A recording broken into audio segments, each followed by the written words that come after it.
Top on the news, federal government targets 21 billion naira in 2026 fiscal year ports upgrade.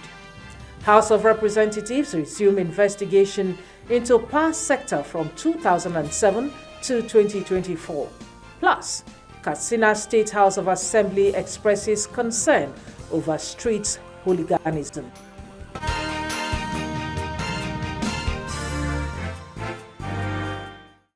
Good evening and welcome to NTA Parliament News. I am Stella Inameti. We begin the news with President Tinubu's visit to Jos Plateau State. President Bola Ahmed Tinubu has postponed his scheduled trip to Ikberu, Ogun State, to flag off operations at the Gateway International Cargo Airport. In a statement signed by the Special Advisor to the President on Information and Strategy, Bayo Onanuga, instead, he headed to Jos, capital of Plateau State, to commiserate with the government and people of the state over the recent gun attacks which claimed the lives of innocent citizens. From Plateau, the president is expected to travel to Lagos to observe Good Friday. On Saturday, April 4, President Tinubu will travel to Ogun State for the commissioning of the cargo airport and the inauguration of 2 commercial aircraft for the export and import of goods aimed at boosting the state's economic growth. He will also inaugurate the new edifice of the Federal Operations Unit of the Nigerian Customs Service and its operational vehicles. He will return to Lagos to continue the Easter holiday, during which he is also expected to commission infrastructure projects undertaken by the administration of Governor Babajide Sanwo-Olu. These include the iconic Ojota-Okpebi Link Bridge, the Lagos State Geographic Information System Building, the multi-agency complex named after the president, and a school complex. Before returning to Abuja, President Tinubu will visit Bayelsa State on April 10 to commission some of Governor Dwoye Diri's completed projects. The Senate Joint Committee on Sports and Narcotics has reaffirmed Nigeria's commitment to the elimination of drug-related offenses in sports. At the screening of Manasara Ilo, who once served as a sports journalist with the Nigerian Television Authority and recently appointed by President Bola Tinubu as the Executive Secretary and Chief Executive Officer of the Nigerian Anti-Doping Center. Committee members expressed satisfaction with the policies being introduced by the current administration to enhance sports development across board. We have seen sufficient intention of the President's priority on sports. And it is our understanding, our belief, that the Senate and indeed the National Assembly will match the President's ambition in terms of uplifting sports to a greater height. NDLE has a lot of equipment now for testing all sorts of drugs, for cataloging all sorts of drugs. They also have a lot of database of drug users of whatever type. How do you intend to liaise with them to ensure you leverage on this resource to achieve that objective of Mr. President today? I intend to use this position and find people who of similar opinion that we can push an African position for this, and even for WADA itself to establish an African lab. Do we have one in Africa, and where? Okay, sir. In the entire world, there are only 43 accredited anti-doping laboratories, and none of them is in Africa. The appointee, when confirmed, will serve for an initial term of 4 years. Now to State House visit by the Speaker. Speaker of the House of Representatives, Tajuddin Abbas, says stakeholders across the 3 senatorial districts of Kaduna State are now united in support of President Bola Tinubu and Governor Uba Sani. The Speaker led the senator representing Kaduna South Senatorial District, Sunday Katun, and former senator representing the Central District of the state, Shehu Sani, to visit President Tinubu in the State House. Speaker Abbas said the visit was to brief the president on the progress of the APC in Kaduna State, leading to increased popularity and membership for the party. Senator Sunday Katum, who recently joined the APC from the PDP, says he and the people of the district have decided to show appreciation to President Tinubu for what he described as inclusive impact of the federal government on their area. Now to legislative matters. The federal government's planned ports upgrade is expected to boost national revenue profile with an increase of 21 billion naira from the ports in 2026 alone. This was revealed when the Nigerian Ports Authority's management appeared before the House Committee on Ports and Harbours to defend its 2025 budget performance and 2026 proposal. National Assembly correspondent Mitaire Ikben reports. The NPA management left no room for doubt about the significance of the proposed ports modernization project, describing it as a game changer for revenue generation in the country. The National Assembly was commended for approving the president's $5 billion loan request for the upgrade of Apapa and Tinkan Island ports, which are rated as critical to raising revenue figures. The more we are efficient or doing better, the more the Nigerian Customs and the Nigerian Navy also does better. For example, the Nigerian Customs, their revenue and excise, 70% of it comes from the seaport, not from the borders. So the more cargo we have in Apapa, for example, the more Customs makes money for the federal government. Now, the most important part is that we have to have a brand new deep sea port. Warri Port, we have Calabar, we have Port Harcourt, we have One. Do you understand me?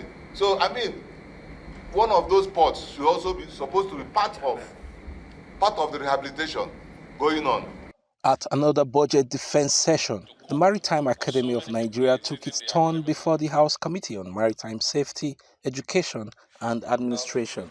The committee advocates judicious use of scarce resources by the academy to train skilled manpower required to sustain capacity and efficiency in the maritime sector. Budgetary allocations must translate into tangible improvements that can be seen and felt by cadets, staff, and the nation at large. The Maritime Academy of Nigeria has received 2 international certifications for its quality management system. We've been certified for quality management system in line with ISO 9001:2015. We've also been certified for Educational Organizations Management System, which is 21001:2025. From the National Assembly, Mitaire Ikben, NTA News. And still on legislative matters, House Ad Hoc Committee on Power resumes hearing with stakeholders. The House of Representatives Ad Hoc Committee probing power sector from 2007 to 2024 is looking at the option of forensic investigations to ascertain certain information released to the committee by relevant stakeholders on the sector. Mohammed Rabiu Ali reports that at a resumed hearing with critical stakeholders, the committee expresses concern that Nigeria is among the top 10 countries producing gas, yet facing challenges of generation and transmission, assuring Nigerians of the commitment of the 10th National Assembly to revamp the power sector in Nigeria. Issues of missing chains in gas supply to power generation companies, over-invoicing, discrepancies in records between Nigeria Bulk Electricity Trading and NISO, among other challenges, were discussed. Where infractions are confirmed, this committee will not hesitate to recommend reforms, sanctions, fines, and where necessary, criminal prosecution. The time for excuses is over. The month of December, we generated 74.25 megawatts per hour. That's the generation for December. The average is 1,788. The major issue here is to establish if you are actually in production within the period under review and you have taken gas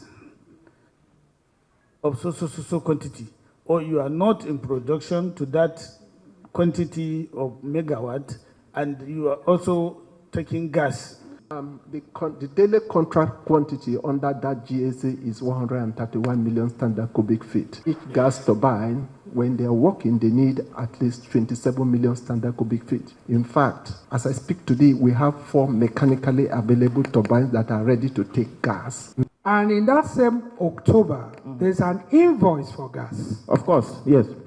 So the question is, did you drink the gas?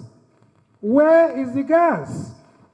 The committee is to submit its report at plenary for further legislative action. Meanwhile, Katsina State House of Assembly has called on the state executive arm to take immediate action to curb the rising threat of street hooliganism in the state. This followed the adoption of a motion with the House expressing concern over the menace and citing instances of vandalism and general insecurity. Mohammed Yahya reports.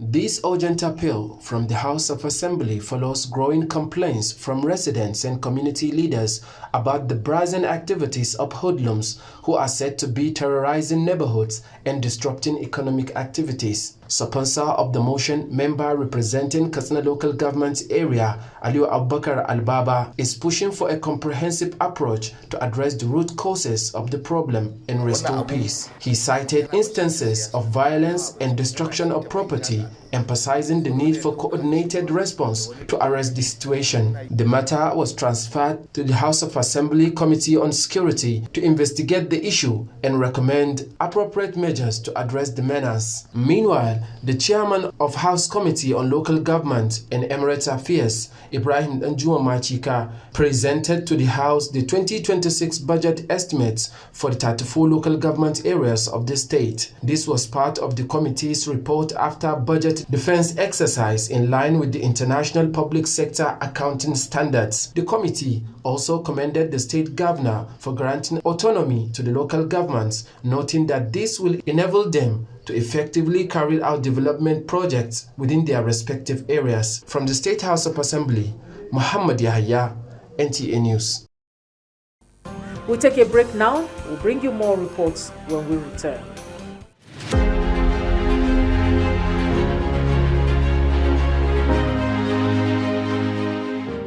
Some moments never fade. Some debates still echo, and some decisions continue to shape our future. Stay back in time with us as we revisit the redefining plenary sections of Nigeria's National Assembly. From intensive debates to landmark legislations, from voices of yesterday to lessons for today, we bring history alive. This is from the archives, where the past speaks to the present, and history guides the future. We write history, revisit the debates. From the archives, only on NTA Parliament. Watch us on DSTV channel, Go TV channel, Star Times channel, and free to air.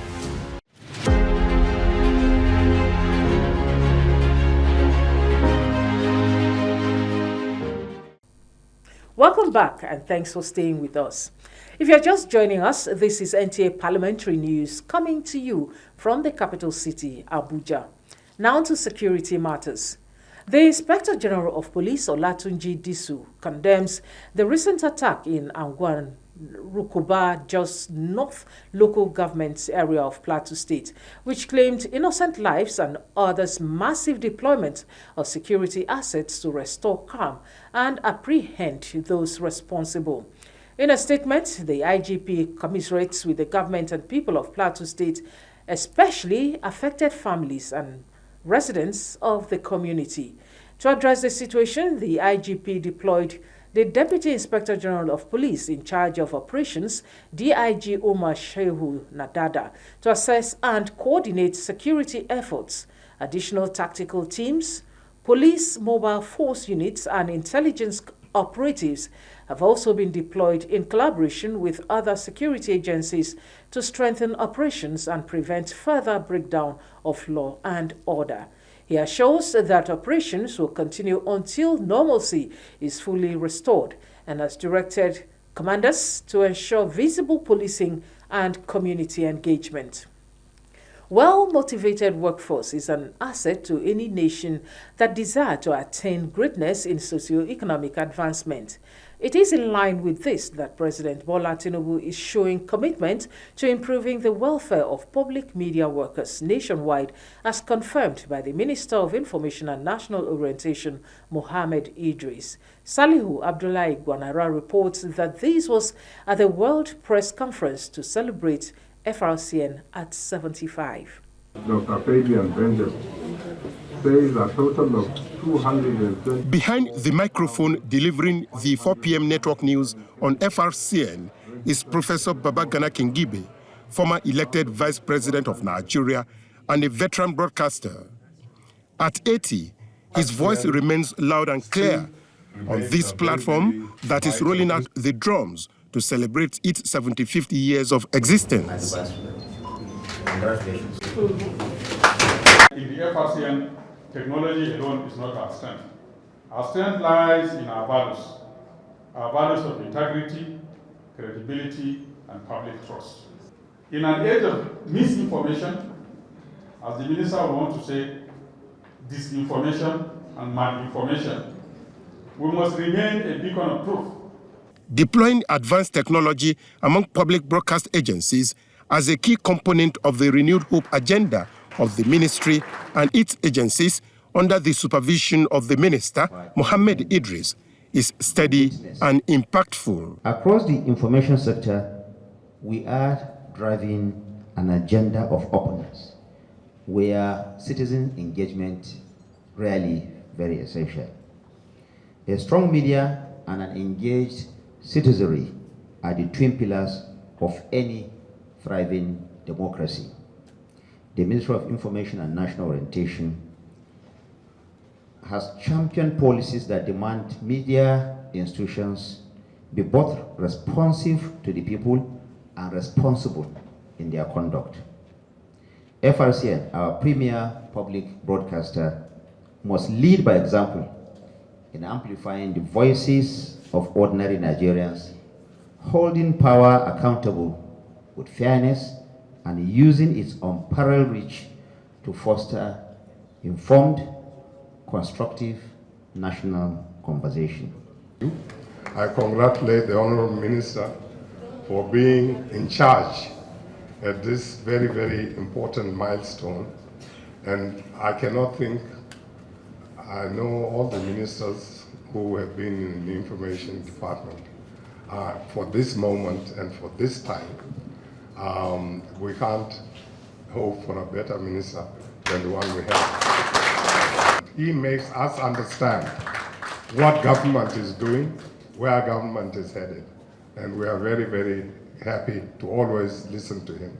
Stakeholders, including captains of the nation's public broadcast organizations, agreed with the ongoing reforms across board. So whenever you stand in front of that hot mic or you're holding that hot mic, make sure that what you deliver is something that is informative, educative, accurate, authentic, and empowering. That the ministry never had it good as it is today. So we should all thank the Honorable Minister, thank the President for giving us the enabled environment to attain to the levels that we all desire to be. No matter the idea that will come up as head of agency, if we don't have a minister who provides the right leadership and the president who has the political will to understand that public media institutions should serve as buffer to our institution, will not be able to achieve anything. The FRCN 75th anniversary logo and a new web application were unveiled in Abuja. Salihu Abdullah Igwanara, NTA News. In the meantime, the Minister of State for Petroleum Resources, Gas, Ekperikpe Ekpo, has called for stronger regional collaboration amongst African nations to unlock the continent's vast natural gas potential and address persistent energy deficits. This comes as Nigeria's pushes for integrated gas market cross-border projects at Roundtable in Abuja. Lydia Sampson reports. The Ministerial Roundtable on Regional Gas Development and Cooperation in Africa, held in Abuja, attracted participants from the World Bank. Ekpeikpe Ekpu reiterates that Africa's energy future hinges not only on the abundance of its resources, but on collective action and coordinated strategies. You can agree with me that Africa's energy future will not be determined by abundance of resources, but by our ability to act together. We hold over 600 trillion cubic feet of proven natural gas reserves. For the ministers, development partners, and stakeholders, leveraging resource availability with coordination, infrastructure, and collective action is sacrosanct. The coordinating director of the Decade of Gas Secretariat, Ed Ubong, identified gas to power and the expansion of domestic liquefied petroleum gas usage as two priority areas, stressing that the gas to power initiative is aimed at improving electricity supply, while increased LPG adoption seeks to replace firewood and charcoal, improve public health and environmental sustainability. There's a lot of excitement. We have seen clear results. Nigeria's gas production is going up. What the minister said this year at the first Decade of Gas meeting was that this trajectory must continue. Stakeholders, some drawn from outside Nigeria, emphasize that despite the enormous gas reserves in the continent, no single country can unlock this potential alone, underscoring regional cooperation as the cornerstone of sustainable development. Participants also emphasized the need to expand gas to power and clean cooking initiatives to ensure that gas development translates into tangible benefits such as reliable electricity and improved living standard for citizens. For these key players, the importance of harmonizing policy and regulatory framework across countries to reduce investment risks and accelerate project delivery, leveraging Nigeria's Petroleum Industry Act as a useful reference model is key, as Nigeria reaffirms readiness to collaborate, invest, and provide leadership where necessary in building an integrated African gas market. In Abuja, Lydia Sampson, NTA News. And with the story on regional potentials and energy, we conclude parliamentary news. Remember, you can still watch this news and other programs on our social media handles showing on your screen. Thank you for watching, and on behalf of the production crew, I am Stella Inameti. Bye for now.